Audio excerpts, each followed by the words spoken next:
First এছেছমেণ্টটো তেওঁলোকে release কৰে যে ৰাজ্যখন কেনেকুৱা বা কোন ৰাজ্য কেনেকুৱা পজিশ্যনত আছে 2018 যেতিয়া এই ৰেংকিং আৰম্ভ কৰে তেতিয়া আপোনালোকে মেপখনলৈকে চাওক আসাম was in red মানে অসম ইয়াতে এসপাইৰেন্ট কেটেগৰী এসপাইৰেন্ট মানে নিগেটিভ যে আশা কৰিছে কিন্তু একো কৰিব পৰা নাই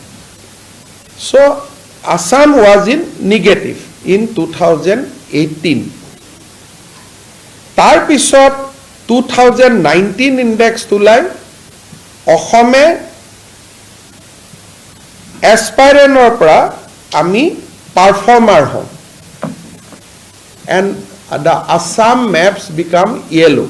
from the red to yellow 2022 আমি yellow হম আৰু এই ৰিপৰ্টটোকে আপোনালোকে প্ৰায় এমাহ ধৰি চৰকাৰক সমালোচনাৰ বাবে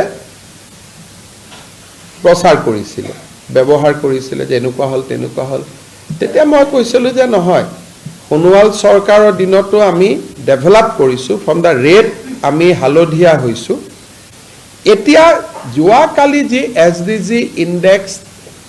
উলালে উই বিকাম গ্ৰীণ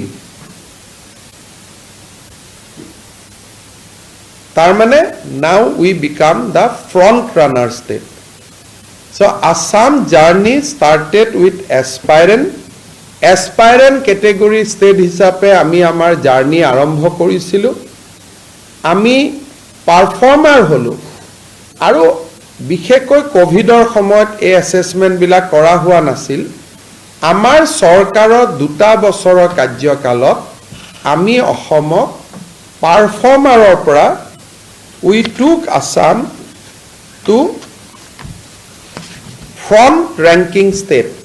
অৰ্থাৎ এতিয়া অসমৰ স্কোৰ কাৰ্ড বা অসমৰ যেটো পজিশন সেই পজিশনটো এতিয়া ভাৰতৰ সকলো ষ্টেটৰ লগত আমি এক প্ৰকাৰ সমান হৈ যাব পাৰিলো আমি ফ্ৰন্ট ৰেংকিং কেনেকৈ হলো ফ্ৰন্ট ৰানাৰ কেনেকৈ হলো National SDG index is 71. Assam has also become 71.